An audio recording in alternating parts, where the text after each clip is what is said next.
have been elected by the majority of students as equality officer, so I must be doing something right. Higher education institutions throughout Ireland offer various supports to students with a disability so that they can participate successfully in their studies. We put our print material on a server for our students with visual impairment or blindness, and this allows them to access the material themselves in the comfort of their home or around the university, or even if they go abroad they can still access the material. Whenever I get an email from one of my lecturers containing notes, he can record and convert my MOOCs to audio, which means I can take it home and listen to it at my own time. And this is very important because if I didn't have that service, I wouldn't be able to keep up with my course. This would be a very big struggle for me because not only am I blind, I'd be doubly disadvantaged if I didn't have that service.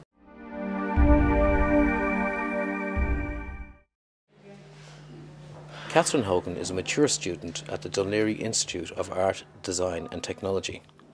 After leaving school at 16, did a 4-year apprenticeship in hairdressing, and after I finished I went to London and opened up the business, but always in the back of my heart I felt I chose the wrong profession.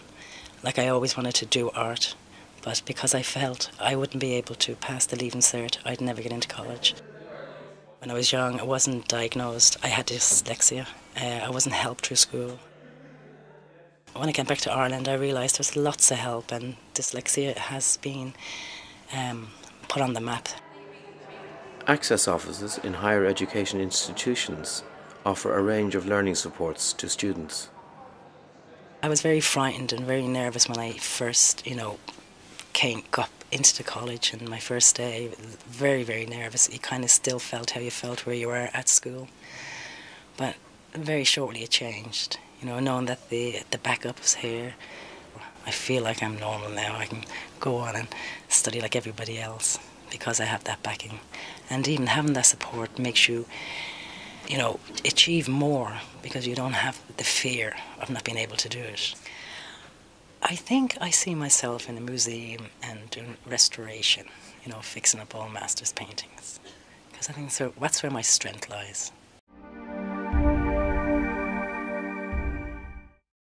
We went to school on a bus came and collected us from the Harleton site and brought us to school. We were totally segregated from the other settled children in the school.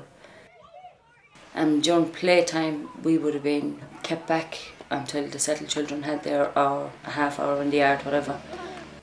I left school at a very, very young age because that's what all was expected of us. Like we were taught, even in school, once you have a confirmation made, it's time to go. That's all that they were providing us, and that's all we expected of ourselves. We never, even our families, like my parents wouldn't have been anyway pushy to get you to go to secondary school because it wasn't expected. There was no outcome expected. It was only until after I got married that I see any relevance to any education, because the times were changing and you'd see role models around like other travellers getting jobs and going back to education. So I went back to a couple of different women's groups. I took it from one level to the next.